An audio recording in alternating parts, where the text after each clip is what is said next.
በአዲሱ ዓመት መጀመሪያ ላይ ዘንድሮማ ጠንክሬ እሰራለሁ፣ ይህንን መጥፎ ልማድ እተዋለሁ፣ ጤናዬን እጠብቃለሁ ብላችሁ ለራሳችሁ ቃል ገብታችሁ ነገር ግን ከጥቂት ሳምንታት በኋላ ወደ ነበራችሁበት የተመለሳችሁት ስንቶቻችሁ ናችሁ? አይዟችሁ፣ ይህ የሁላችንም ታሪክ ነው። ጥፋቱ የእናንተ የቁርጠኝነት ማነስ አይደለም። ጥፋቱ የሄዳችሁበት መንገድ ነው። እኛ ሁል ጊዜ ትልቅ ለውጥ ለማምጣት ነገ ተነስቼ ተአምር እሰራለሁ እንላለን። ነገር ግን ህይወት የምትቀየረው በአንድ ትልቅ ዝላይ ሳይሆን በየቀኑ በምናደርጋቸው በትንንሽ ምርጫዎች ነው።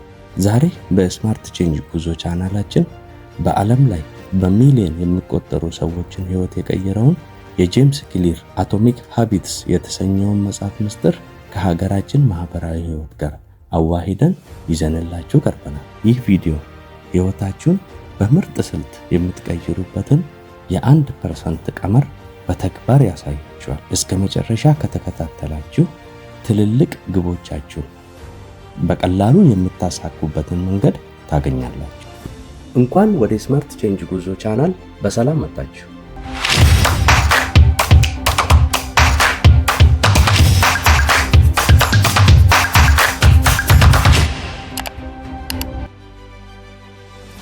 ለመሆኑ አቶሚክ ሃቢት ወይም ትናንሽ ልማዶች እንዴት ተአምር ይሰራሉ? በአንድ እውነተኛ ታሪክ እንጀምር። ከ2003 ዓመተ ምህረት በፊት የእንግሊዝ የባለሙያ ብስክሌተኞች ቡድን በዓለም ላይ በጣም ደካማና ተስፋ የቆረጠ ቡድን ነበር። ላለፉት 100 ዓመታት በኦሎምፒክ ውድድር ላይ አንድም የወርቅ ሜዳሊያ አላገኙም ነበር። እንዲያውም ታዋቂ የብስክሌት አምራች ኩባንያዎች የእኛም ብስክሌት እየነዱ ከተሸነፉ ስማችን ይጠፋል ብለው ብስክሌት እንኳን ለመሸጥ እምቢ ብሏቸው ነበር። ነገር ግን በ2003 ዴቭ ብሬይልስፎርድ የተባለ አዲስ አሰልጣኝ መጣ። እሱ የተጠቀመው ስትራቴጂ የትንንሽ ስኬቶች ድምር ይባላል። ትልቅ ለውጥ በአንድ ጀንበር ከመጠበቅ ይልቅ በብስክሌት ውድድሩ ውስጥ ያሉትን ዝርዝር ነገሮች በሙሉ በ1% ወይም በ1% ብቻ ለማሻሻል ወሰነ። ዴቭ ለማሻሻል የወሰነው የብስክሌቱን ወንበር ትንሽ ይበልጥ ምቹ አደረገው። የብስክሌተኞቹን ቁምጣዎች የሙቀት መጠን አስተካከለ። ተወዳዳሪዎቹ ማታ በደንብ እንዲተኙ ትክክለኛውን ፍራሽና ትራስ መርጦ ሰጣቸው። እንዲሁም እጃቸውን በምን አይነት ሳሙና ቢታጠቡ ከጉንፋን ቫይረስ እንደሚከላከሉ አሳያቸው። በዚህ ተግባሩ ሁሉም ሰው ሳቀበት። እነዚህ ትንንሽ ነገሮች ምን ሊያመጡ ይችላሉ አሉ። ነገር ግን ከ5 ዓመታት በኋላ ውጤቱ አስደናቂ ነበር። በ2008 ዓመተ ምህረት የቤጂንግ ኦሎምፒክ የእንግሊዝ ቡድን 60% የሚሆነውን የወርቅ ሜዳሊያ ጠራርጎ ወሰደ። አንድ የሀገራችን አባባል አለ፣ ትልቁን የሞተር ጥርስ ትንንሾቹ ጥርሶች ናቸው የሚያንቀሳቅሱት። አዎ፣ የእንግሊዝ ቡድን ያንን ትልቅ የድል ሞተር ማሽከርከር የቻሉት እነዚህን ትናንሽ የ1% ለውጥ ጥርሶች አንድ ላይ በማስተባበር ነበር ያንን ውድድር ያሸነፉት። ይህ የሀገራችን ጥበብ በየቀኑ በምናሳልፈው ማህበራዊ ህይወታችን ውስጥ በግልጽ ይታያል። እስኪ የእቁብንና የቡና አፈላልን ምስጢር የእቁብ ምሳሌ። በአንድ ጊዜ 50,000 ብር ወይም 100,000 ብር በአንድ ጀንበር ማግኘት ለብዙዎቻችን ከባድ ነው።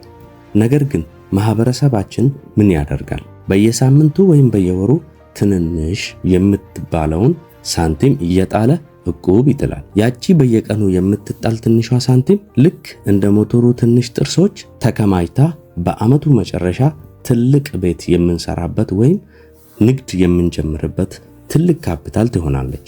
ልማድ ማለት ልክ እንደ እቁብ ነው። ዛሬ የምታደርጓት ትንሿ ነገር ነገ ማንነታችሁን ትሰራዋለች።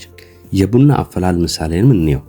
የኢትዮጵያ የቡና ስነ ስርዓት በአንድ ጊዜ ቡናው ተፈልቶ አይጠጣም። መጀመሪያ ይለቀማል፣ ይታጠባል፣ ይሰለቃል፣ ይቆላል፣ ይፈጫል፣ ከዚያም ይፈላል። አንደኛው ጀባ፣ ሁለተኛው ረክቦት፣ ሶስተኛው በረካ ይባላል። እያንዳንዱ ሂደት የራሱ ጊዜ አለው። አንዱን ሂደት ዘለው በቀጥታ በረካ ላይ መድረስ አይቻልም። ህይወታችንም እንደዚሁ ነው። ትልቁ ስኬት ላይ ለመድረስ ሂደቱን ማክበርና በየቀኑ የምናደርጋትን ትንሿን ሥራ ሳናቋርጥ መስራት አለብን። ጄምስ ክሊር እንደምለው በየቀኑ ካላችሁበት ማንነት 1% ብቻ የተሻለ ሰው ለመሆን ብትሞክሩ ከአንድ ዓመት በኋላ 37 እጥፍ የተሻለ ሰው ትሆናላችሁ። አሁን ልማድን የመገንቢያ አራቱ ህጎች ከሀገር በቀል ምሳሌዎች ጋር እንይ። ታዲያ ይህንን መልካም ልማድ በህይወታችን እንዴት እንገንባ? መጽሐፉ 4 ቀላል ህጎችን ይሰጠናል። ከዕለት ተዕለት ህይወታችን ጋር አያይዘን እንያቸው። የመጀመሪያው ህግ 1 ግልጽ አድርጉት። ሜክ ኢት ኦብቪየስ። አንድን ልማድ ለመጀመር አካባቢያችሁን አመቺ አድርጉት። ለምሳሌ እናቶቻችን ማታ ከመተኛታቸው በፊት የቁርስ እህል ያጥባሉ ወይም ማለዳ ቡና ለማፍላት ረከቦቱን አዘጋጅተው ያድራሉ። ጠዋት ሲነሱ ስራው ግልጽ ሆኖላቸዋል። እናንተም መጽሐፍ ማንበብ ከፈለጋችሁ መጽሐፉን ሳሎን ጠረጴዛ ላይ ወይም ትራሳችሁ አጠገብ አስቀምጡት። ስፖርት መስራት ከፈለጋችሁ የስፖርት ጫማችሁን አይናችሁ ስር አድርጉት፣ የምታዩበት ቦታ ላይ ማለት ነው። ህግ 2 ማራኪ አድርጉት። ሜክ ኢት አትራክቲቭ። ማድረግ ያለባችሁን ጠቃሚ ልማድ ማድረግ ከምትወዱት ነገር ጋር አያይዙት። እኛ ሀገር ሰዎች ብቻችንን ቡና አንጠጣም፣ ጎረቤት ጠርተን በደስታ እየተጫወትን ነው የምንጠጣው። ለምን? ጨዋታው ቡና መጠጣቱን ማራኪ ስለሚያደርገው ነው። እናንተም ይህንን የሥራ ወይም የትምህርት ሪፖርት ካጠናቀቁ በኋላ ከጓደኞቼ ጋር ሻይ እጠጣለሁ፣ እጫወታለሁ በማለት ሽልማቱን ለአይምራችሁ ቀድማችሁ አሳዩት። ህግ 3 ቀላል አድርጉት። ሜክ ኢት ኢዚ። የ2 ደቂቃ ህግን ተጠቀሙ። ዛሬ 5 ኪሎ ሜትር እሮጣለሁ ካላችሁ አይምሯችሁ ይደነግጥና ይተዋል። ይልቁን ዛሬ የስፖርት ጫማዬን አድርጌ ከበር እስከ አጥር 2 ደቂቃ እመላለሳለሁ በሉ። ዛሬ 1 መጽሐፍ እጨርሳለሁ አትበሉ። 1 ገጽ ብቻ አነባለሁ በሉ። ልክ እንደ ድፎ ዳቦ ሊጥ መጀመሪያ በትንሹ ይቦካል፣ ከዛ ኩፍ ይላል፣ ከዛ ይጋገራል። በትንሹና በቀላሉ ጀምሩ። ህግ 4 አርኪ አድርጉት። ሜክ ኢት ሳቲስፋይንግ። ልማዱን ሲያጠናቅቁ ወዲያውኑ ደስታ የሚሰጥ ነገር ፍጠሩ። ለምሳሌ እቁብ ሰብሳቢው እቁብ ሰብስበው ሲጨርሱ የምትሰማውን እርካታ አስቡት።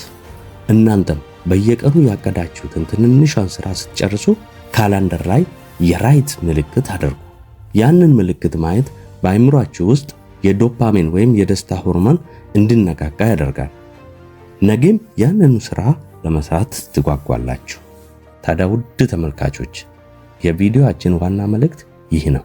ህይወታችሁን ለመቀየር ግባችሁ ላይ ብቻ አታተኩሩ። ይልቁንስ ስርዓታችሁ ወይም ሲስተም ላይ አተኩሩ።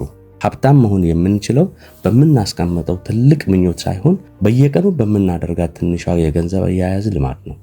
ዕውቀት የምናገኘው በአንድ ጀንበር በምናነበው መጽሐፍ ሳይሆን በየቀኑ በምናነባት ባለ 1 ገጽ ልማድ ነው። ትልልቅ ዛፎች ሁሉ የተገኙት ከትንሽ ፍሬ ነው። ዛሬ የምትዘራቱ ያቺ 1% መልካም ልማድ ነገ ትልቅ ጥላ የሚሆን ህይወት ትሰጣችኋለች። እናንተስ ከዛሬ ጀምሮ በየቀኑ 1% ለመሻሻል የወሰናችኋት ያቺ ትንሿ ልማድ ምንድናት? ለምሳሌ ጠዋት በጊዜ መነሳት፣ በቀን 5 ገጽ ማንበብ፣ ወጪ መቀነስ። በኮሜንት መስጫው ላይ ጻፉልኝ። ይህ ቪዲዮ ለውጥ ለሚፈልጉ ወዳጆቻችሁ እንዲደርስ ላይክ እና ሼር ማድረጋችሁን አትርሱ። ለስማርት ቼንጅ ጉዞ ቻናላችን አዲስ ከሆናችሁ ደግሞ በየሳምንቱ ህይወትን የሚቀይሩ ምርጥ ዕውቀቶችን ለማግኘት አሁኑኑ ሰብስክራይብ አድርጉ። ለቆይታችሁ ከልብ የመነጨ ምስጋና እያቀረብኩ በሌላ ቪዲዮ እስከምንገናኝ የስማርት ቼንጅ ጉዞ ይሁንላችሁ። ሰላም።